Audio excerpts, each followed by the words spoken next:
Assalamualaikum warahmatullahi wabarakatuh.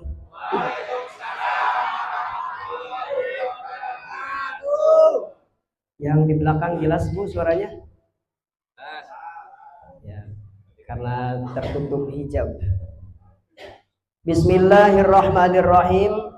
Alhamdulillahilladzi arsala rasulahu bil huda wa dinil haqq liyudhhirahu 'ala dini kullihi wa kafa billahi syahida.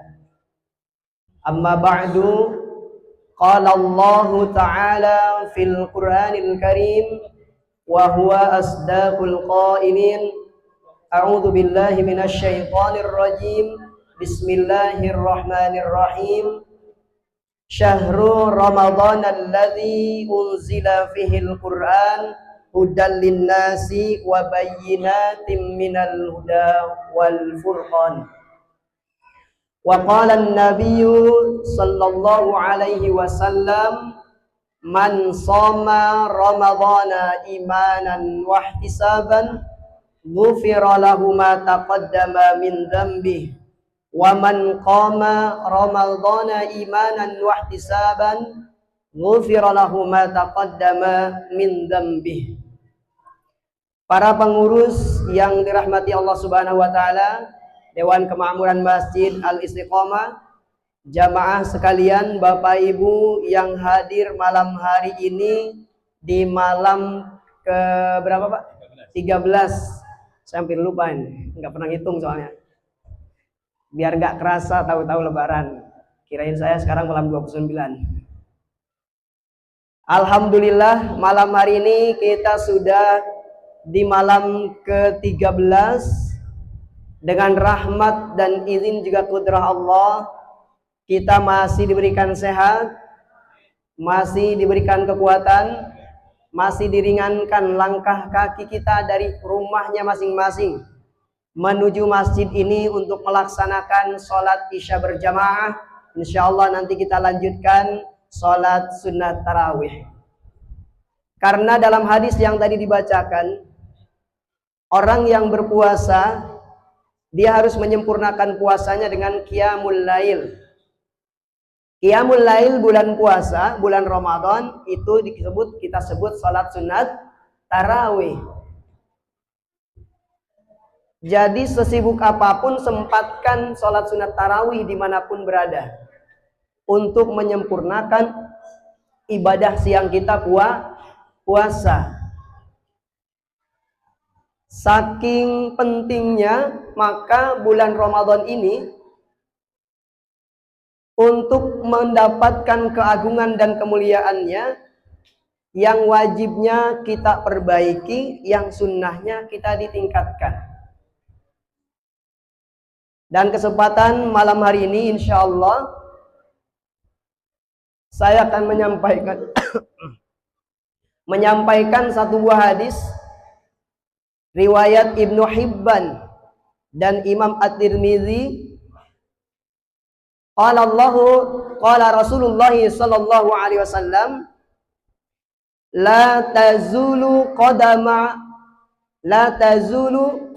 'abdin yaumal qiyamati hatta yus'alu an arba'in hatta yus'ala min arba'in.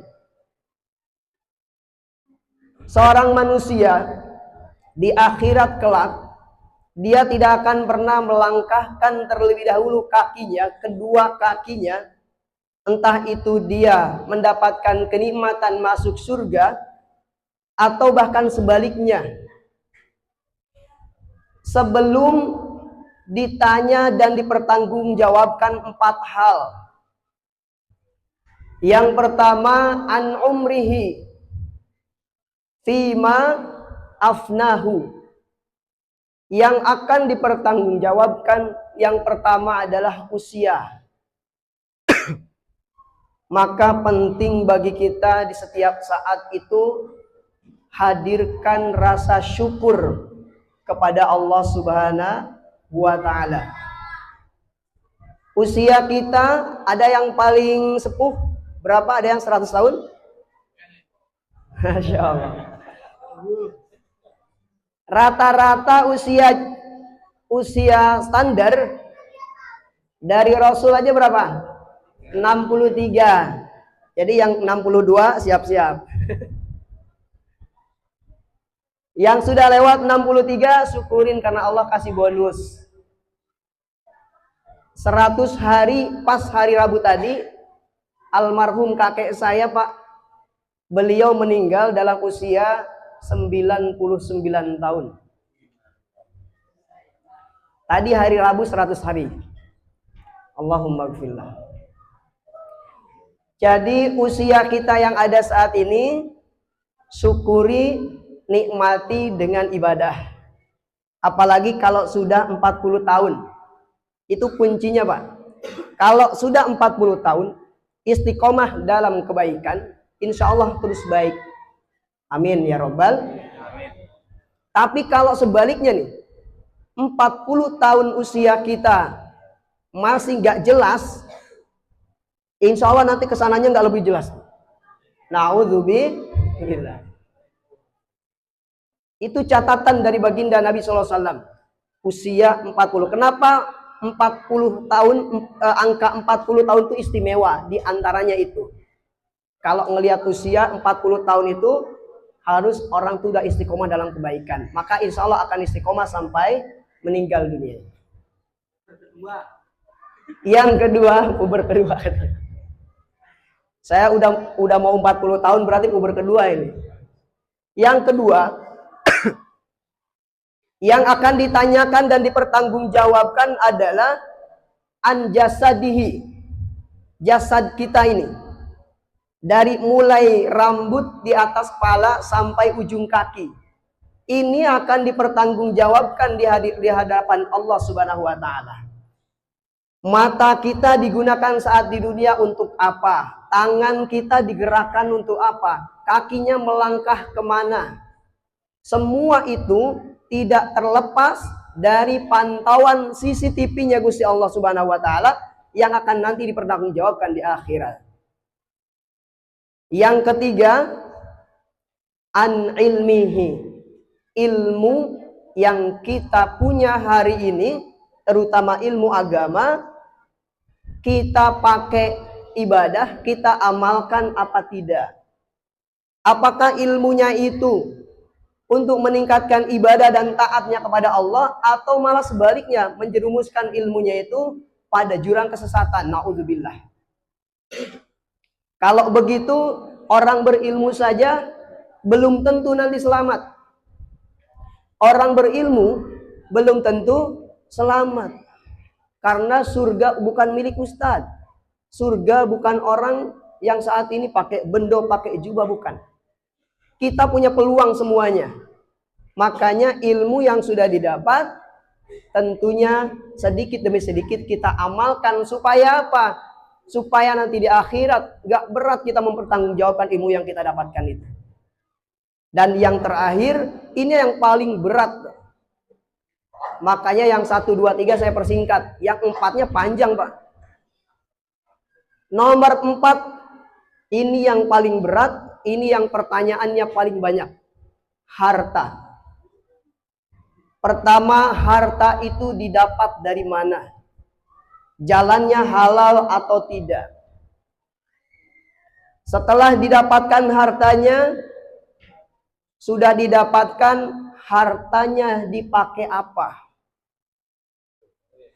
Apakah hartanya yang hari ini Allah titipkan untuk beramal, entah itu infak, sedekah, menyantuni anak yatim, disumbangkan kepada pesantren, masjid, majelis taklim, untuk membangun tempat-tempat ibadah, diwakafkan untuk Quran, dibeliin Quran, wakafin Al-Qurannya, atau hanya untuk kebahagiaan dunia saja?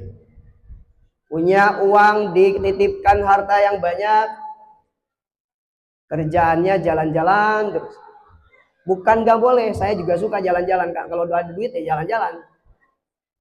Karena kita juga butuh refreshing.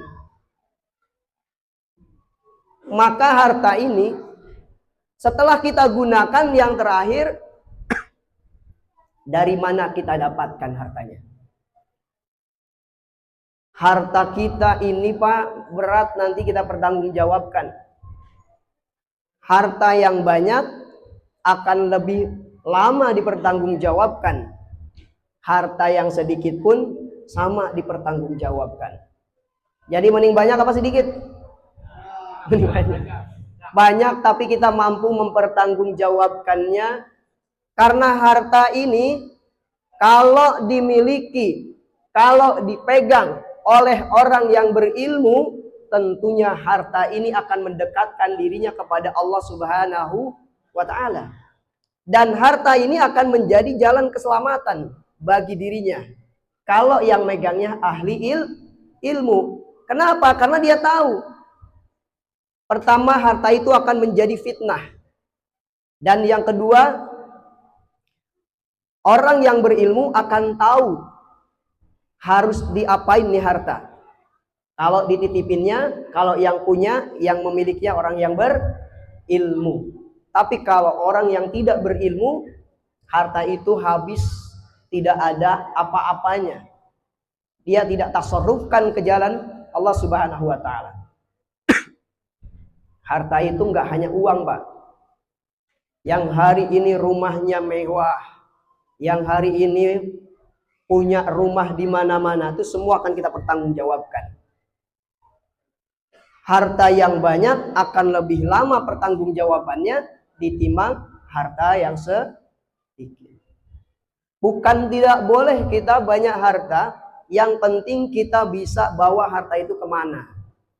Karena ada satu kisah antara orang mujahid, orang yang berilmu, orang yang haji, orang yang jihad fisabilillah.